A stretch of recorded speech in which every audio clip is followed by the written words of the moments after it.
Hello and welcome to Whining About Books, where I review a good book with a stiff drink in my hand. My name is Paige Love, and I am a lover of literature, a connoisseur of composition, a purveyor of prose, and an evaluator of exposition, and someone who really truly enjoys reading books. Now, it is the beginning of the new month, which means it is time for my crib review of the previous month, March 2025. That is my quick reviews of the in-between, the books that I read in between my long-form video reviews. Now, if this video is something that you like and enjoy, please hit the like button and subscribe to my channel to help it grow. It will be greatly, greatly appreciated, and I would love to have more than 10 subscribers. So please subscribe. Before I get started in my crib review, I did want to bring something to you guys' attention. I am someone who enjoys reading books, but I'm also someone who enjoys writing them. And I wanted to introduce to you guys my first fantasy debut novel. I do write fantasy and science fiction. I also do write faith-based children's books, Christian children's books. But this is something that I finished last year. I'm very proud of it. It is called The Call of the Serpent.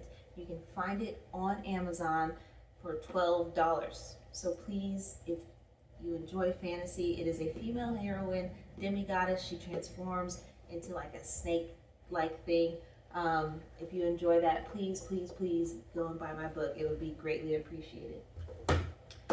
Now, you don't have to grab your book because I have multiple books, but grab your drink if you got it. Well, because I know you got it. And let's whine about books. My drink of the evening, yes, I've already gotten into it, but it is very good. It is a rosé of Pinot Noir from a local winery here in Oregon called Willamette Valley, and it is good. I'm not gonna lie. It is something that I didn't try a rosé of Pinot Noir until like last year. A nice healthy pour once again. We don't do those wine tasting pours around here. But it is something that I tried for the first time last year, maybe 2 years ago. I don't know, before I was pregnant with my son, so probably 2 years ago. It is very good, but for the camera, let's give it a little taste and see how it fares. Smells delicious.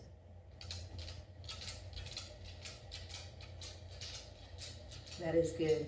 A touch of sweet, nice and crisp, nice and refreshing too. Like, this is perfect in my opinion for the summer, for the warm weather, which I'm just begging to come. I'm tired of the rain. The Pacific Northwest is just notorious for gloomy days, and here we are, another gloomy day, another rainy day. But right now, I'm imagining myself in some sunshine and some warmth. It's coming.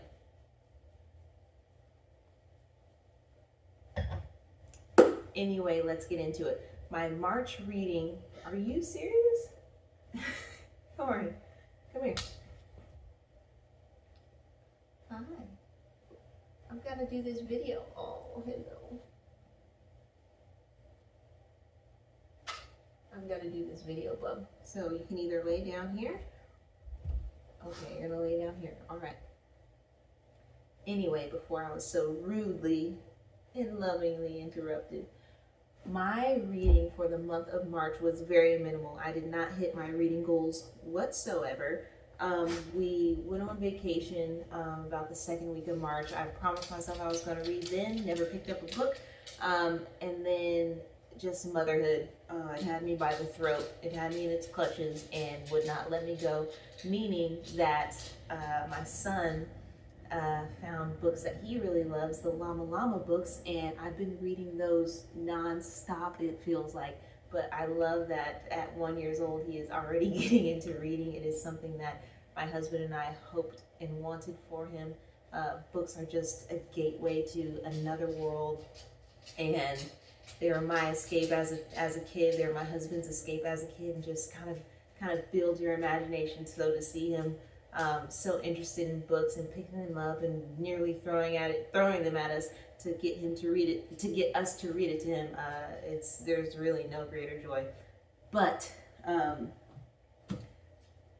outside of his reading, I got in a little bit of my own. I only read 3 books this month, like I said, one of those being Mr. Adam, which I did do a long form review for. If you are interested in watching that, you can click the link in the description box. The other 2 books that I read, Fellowship of the Ring, Phantom of the Opera. Both obviously set or come from a different time period, meaning that they are not from our modern day. Fellowship of the Ring, to be completely honest,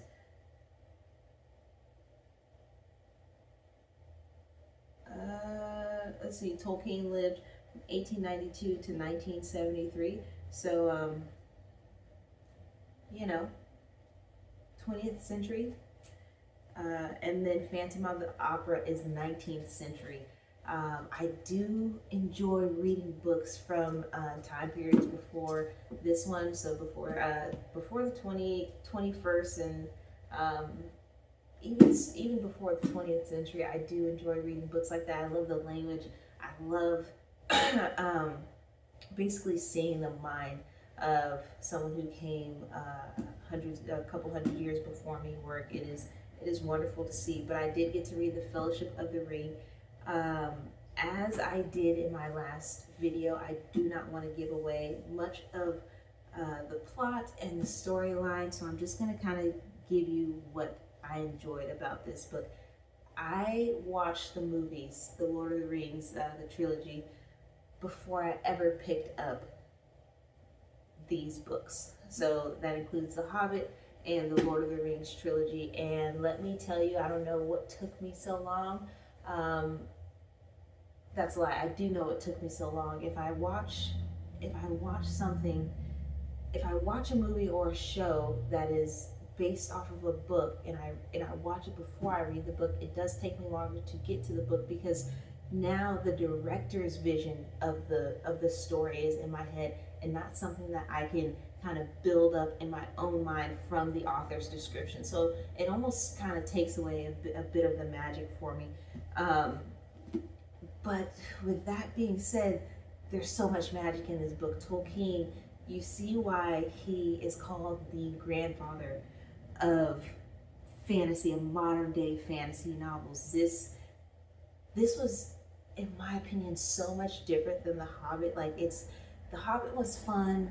I found it to be like kind of a light and airy type of fantasy. Yes, it had its moments of you're kind of gritting your teeth or, tensing your muscles, trying to figure out what's going to happen, although I didn't know it was going to happen because of the movie.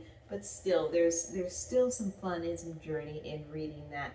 But The Lord of the Rings, The Fellowship of the Ring, has a more serious note to it. And my husband had actually warned me about that. Well, not warned me, but kind of let me know that that's how it was, where The Hobbit was almost like, could be considered a children's story. Whereas The Fellowship of the Ring, you grow up a little bit here. The veil is ripped from your eyes, and your innocence is taken. Like, it is so good. And another thing about watching the movie or show before I read the book is the comparison. When I just read the book, I have nothing to compare it to. But when you watch the movie before, I'm always going to compare the book to the movie to the book. So obviously the way books or movies are done, you're kind of going with a faster timeline. You're not going to fit, this was like almost 400 pages. Yeah, 398. You're not going to fit 398 pages into a little over 3.5 hours, because we do have the extended versions. We're nerds like that. You're not going to fit everything that goes on in here into the movie. And one of the things that kind of like annoyed me that wasn't in the movie is Tom Bombadil. He is such a cool character, and he's actually a pretty pivotal character in the Fellowship of the Ring. It was kind of frustrating, like, oh, why didn't he put it in there? But that doesn't take away from the movie. The movie is so, so, so, so good. And, you have to give concessions because you're not going to fit everything in the movie. But man, I would have loved to see it. And there's a two-headed coin about like movie adaptations is like, now I have the director's vision in my head, but there are things in the book where I'm like, I wish the director would have put that in there so I could see it. So it's like that. It's like a two-headed coin or a double-edged sword. Like no matter which way you swing it, you're gonna get cut. But like I said, that does not take away from the movies. The movies did an amazing job. Whoever directed it, I don't know. My husband knows his name. I don't know his name. That is not for lack of him being a good director. I just don't know his name. But the book was so in depth, and it captured your imagination, and it thankfully I was able to think beyond the movie in a way. Like I knew the characters a little bit better, a lot better actually than I did just watching the movie. I feel like I understand Aragorn better. I feel like I understand Frodo better because there are times in the movie where he would like slip on the ring, and I would just look at him like, you freaking idiot. But the way, and this is something that I didn't feel was correctly captured in the Fellowship of movie, the ring has, it's almost like it's got a sentientness to it, if that is even a word. The ring wants Sauron to find it. And the way Sauron can find it is by being used. So at the time where they come against the ring wraiths, and I'm talking about in the movie, and Frodo's there like frozen, like scared, and like puts the ring on, and you're just kind of like, oh, like why'd you do that? When you read that part in the book, Tolkien is describing as like, it's not Frodo just being scared and knowing the ring's capabilities of rendering him invisible and him wanting to disappear and get away. And that's kind of what I got from the movie. But when you read Tolkien, it's not that. It's yes, Frodo being afraid, but it's the ring basically compelling him to put it on so that Sauron can know its location and come and basically get the ring, and that would be the end of it. So it was beyond the ring tainting the person who wields it and who wears it. It was a call to its own creator. And I just think back to the times where Gandalf was like, hey Frodo, don't put that ring on. And at first I thought it was, because Gandalf knows the wear and tear it could do to the wearer, how it will, yes, it can extend life, but it will basically corrupt your soul. So that's what I thought. That's why I thought Gandalf was telling Frodo not to put the ring on. Then I read the book and I get more of an understanding. I see, oh yeah, no, because if he puts it on, like that's the end of it. And yes, you do see that in the movie. You do see sometimes when Frodo has the ring on, you could see the eye of Sauron, searching and trying to locate him. But it's much more clear in the book, obviously, because now you have the room to explain what's going on.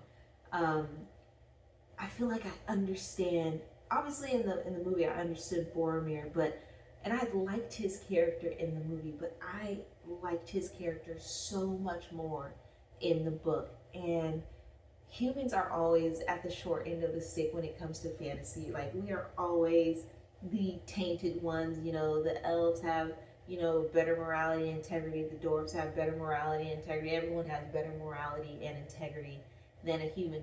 And although that is frustrating, as a human, um, there's truth in it. We are the most fallible, you know, people, and yeah, we're, you know, I'm talking about, you know, in the fantasy way of speaking, we are the most fallible. We are the most um, just selfish. There we can't think beyond our selfish desires and um, our immediate needs and wants. And that is always going to be the downfall of a human in fantasy.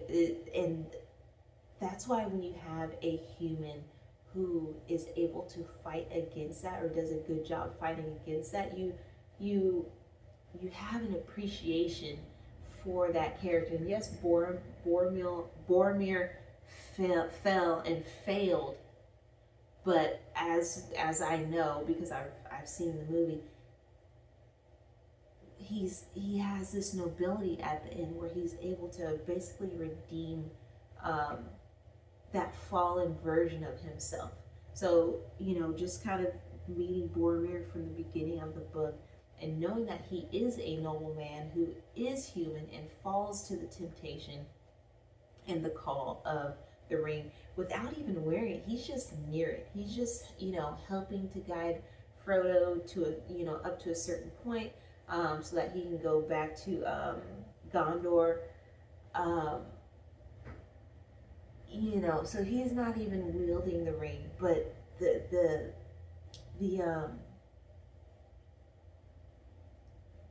the fact that it has such an impression on him is what really gets me, and the way he's able to pick himself back up is just wonderful. And then, you know, everyone loves Legolas. He's an amazing fighter. He's awesome.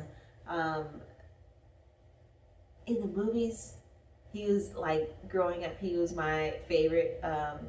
You know, just because, you know, I thought he was cute, and that was like my first introduction into what an elf was. And I was like, oh yeah. But then as I got older, I was like, no, he's actually a good fighter. He's really cool. I love his character. After reading the book, he kind of drops to the very bottom and like, don't shoot me down for this. I just like I said, I had my appreciation grew for certain characters because now I have a more in-depth look into who they are.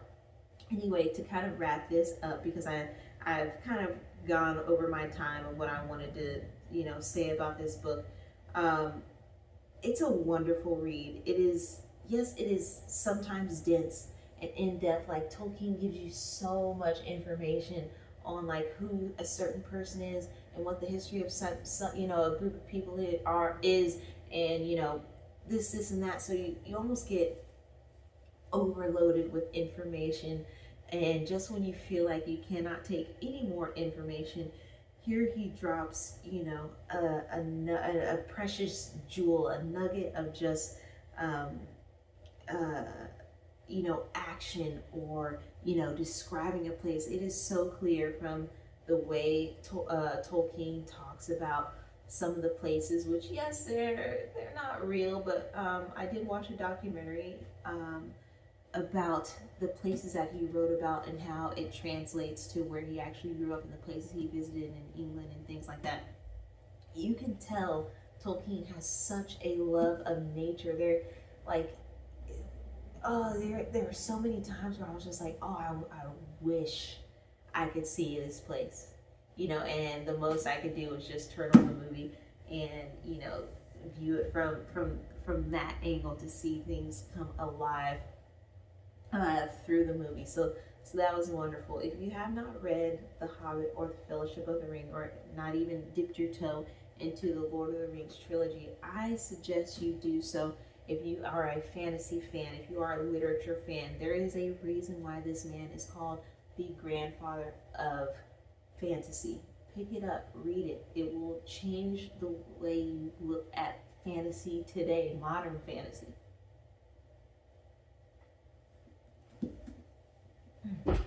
Toss that to the side. Now, the second and last book that I will be reviewing today is The Phantom of the Opera by Gaston Leroux. I am not French. I did not take French. I probably butchered that name. I could even go more French if I needed to. Gaston Leroux. I don't know. But The Phantom of the Opera. And let me just start off by saying, in the beginning, when I started reading this book, I nearly hated it. Like you heard me say, I love picking up older books. I love picking up classics, just to kind of expand my mind, expand my reading, the words they use, the phrases they use, the descriptions they use. It just kind of brings me joy to be able to kind of step back in time with things like this. But I disliked this book for the first 5 chapters. I cannot tell you why. I think maybe it was just like kind of like I felt like I was walking through quicksand a little bit. And maybe that is because I'm coming off of, a high fantasy book where, there's just so much going on. And then it kind of came to a near halt with The Phantom of the Opera. It took me reading 5 chapters to finally go, okay, this is what I was hoping for. When you hear a classic novel, or at least when I hear a classic novel, I get excited. I want to read the book to see and understand why it's considered a classic. Because I feel like you can't just dub anything a classic. Like, I was talking to my sister about it, and I was like, don't pick it up. It's not good. Wasting time. And then I think 2 days later, I was like, change my mind. It's very good. Pick it up, read it, give it time. You're going to enjoy it. This book, Gaston Leroux did such a great job. The way he describes the opera, I had to look it up. It is the Paris Opera, and oh man, the way he describes how grand it is, and not just the grandness of like what you would see, but you get a different view of the opera, because now we're in it goes through the cellars and up to the top floor, and it takes you literally behind the walls of the opera. And as I'm reading this, I'm like, there is no way this place is as big as this guy is describing it. But yes, his descriptions of the Paris Opera are dead on, even in the introduction and in the publisher's note. I mean, they give this man so much praise for being able to describe the Paris Opera the way that he did. And for me, there were times where he's describing it where I'm just kind of like lost in space. And what I mean by that is, like, as a reader, you are relying a lot on the description of the author and what they can give you and what they're willing to give you. So I could see the opera at times, and then he say, oh, they went here and then they found a little passion and they went down and now they're scuttling across. And that's what I mean by lost in space. I'd be at a very tangible point, right, in the Paris Opera, and then they would do, a character would do all of these things, go up, go down, find a secret hatch and things like that. And then I find myself lost, and I couldn't view their location the way I necessarily wanted to view their location. So that was a concession that I just kind of had to go, okay, just read to get to the next point where you can visualize and see, or truly visualize and see, because obviously I could see the characters in my head, I could see what they were doing, but I couldn't see where they were doing it. If that makes sense. I hope that makes at least a little bit of sense. Now, the way this book is written is like it's a true story. That the Paris Opera is real. I think some of the characters, a couple of the characters might even be real or based off of certain people. There are a couple of events that inspired this book that were real events, but the story itself is not real, and I had to keep reminding myself that it is not real.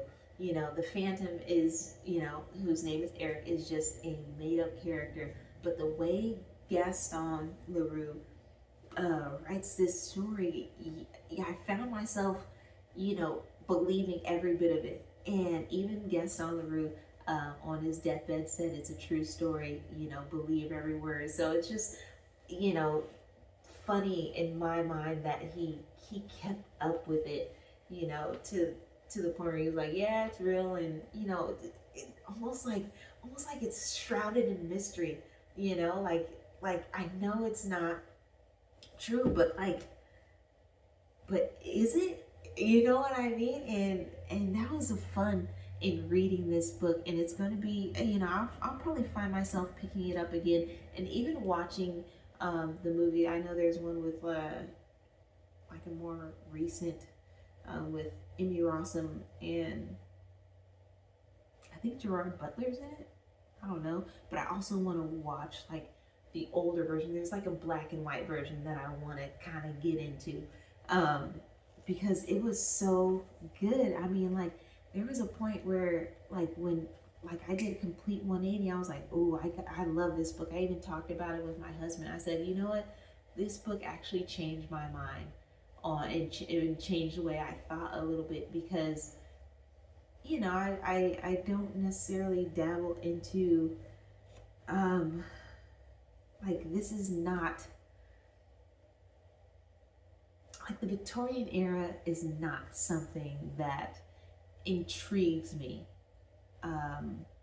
The way they dress, like, oh, like the high society and all this, and counts and viscounts and whatever, like that never interests me. But this changed my mind. I was like, these people are wild, and the characters are so dramatic. Oh my gosh, like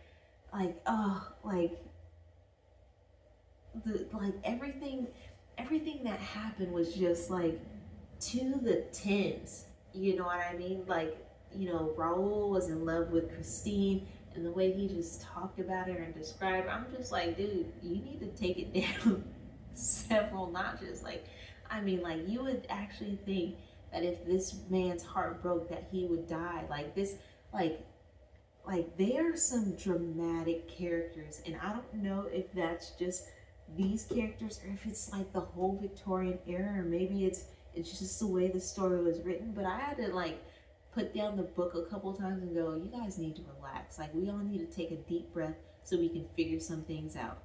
And for something like that to go from annoying me to amusing me to something that I actually looked forward to, I mean, like I said, complete 180 on how I felt about this time period, of how I felt about this type of society, this Victorian era. And I now have plans, and by have plans, I mean I don't actually literally have the plans, but I do hope to one day do this.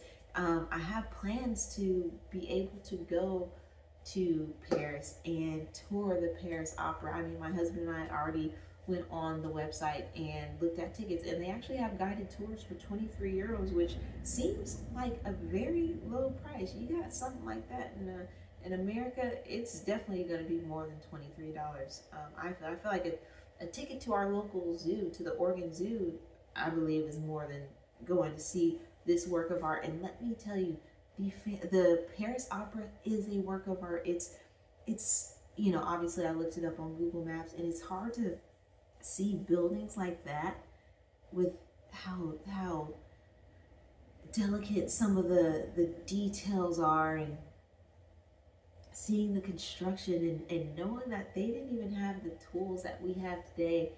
yet it's more grand and more opulent and more beautiful than anything that has been built. Um, in modern day, now we have the more futuristic looking buildings where it's cold and callous and um, distant. Yet, like, this is like what you see on the cover here. I can't imagine seeing this in real life, and I hope to one day be able to go and see it and actually see an opera at the Paris Opera House, and probably bring this book and probably get the guided tour. And it even says in the book, I'm probably not going to do it, but it says in the book, you know try and go off without a guide so you can really know the true Paris opera. And it's kind of like a dare, you know what I mean? Like, although in this book, the Phantom is seen as something um scary, like he haunts the opera. He's not a goat. Did I just give something away?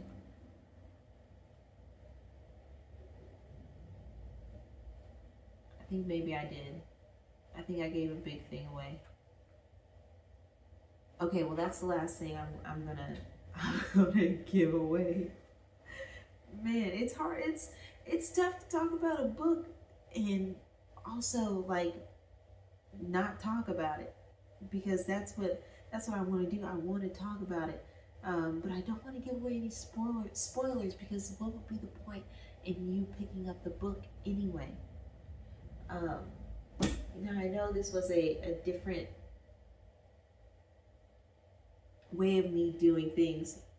I'm still not completely sure if this is the way that I enjoy doing my book reviews. I want to be able to be more open and show how it truly made me feel without giving away too much. But both books, all three books this month, have deepen my thoughts, deepen my contemplation on writing in general, on this on perfecting my style of writing, because I feel like my style of writing, though I do enjoy it and I have gotten compliments on it, compared to these folk, man, I got so much growing to do. I got so much learning to do. But it's a fun thought. It's not a thought where I get down on myself and go, oh man, like, I'm not where I want to be as a writer. No, it's something to strive to. It's something to achieve, because I hold all these writers in high regard and high esteem, because their books are so good and they're so thought provoking and they're so enjoyable. And that's what I want my writing to be. For someone to read my books and go, oh man, I like the way she put that. That actually made me think. But I also enjoyed it and had fun with it. Something that you can kind of sit around the table and go, oh yeah, I like the way she did that, and I hope the next one is like this. So that's what I got from this month, is to enjoy reading, to enjoy writing, to keep an open mind, to let your mind be changed, to let your thoughts um, um, question the hard stuff. You know what I mean? I mean, that's kind of how you grow. So that's what I've taken from this month. That's how I want to grow as an author. That's how I want to grow as a writer. That's how I want to grow as a storyteller. Because these, like I said, this one's a complete 180. This one has so much lore and so much depth. And this one here just kind of made you sit and think, because it was written in the nuclear age, and it has to do with the nuclear age. It really made you sit and critically think, what if, what if, what if? And that's what you want when you read a good book. You want to think. You want your mind to kind of turn and spin and run. So that's what I strive for. That's what I'm striving for with my writing this month. But that is all that I have to say on those books today. I thank you for clicking on this video. I thank you for watching it. I hope that you enjoyed it. If you did, like I said before, please like the video so that my channel can grow, subscribe, and I will be bringing you many, many more books so that we can always whine about books. Thank you for joining me.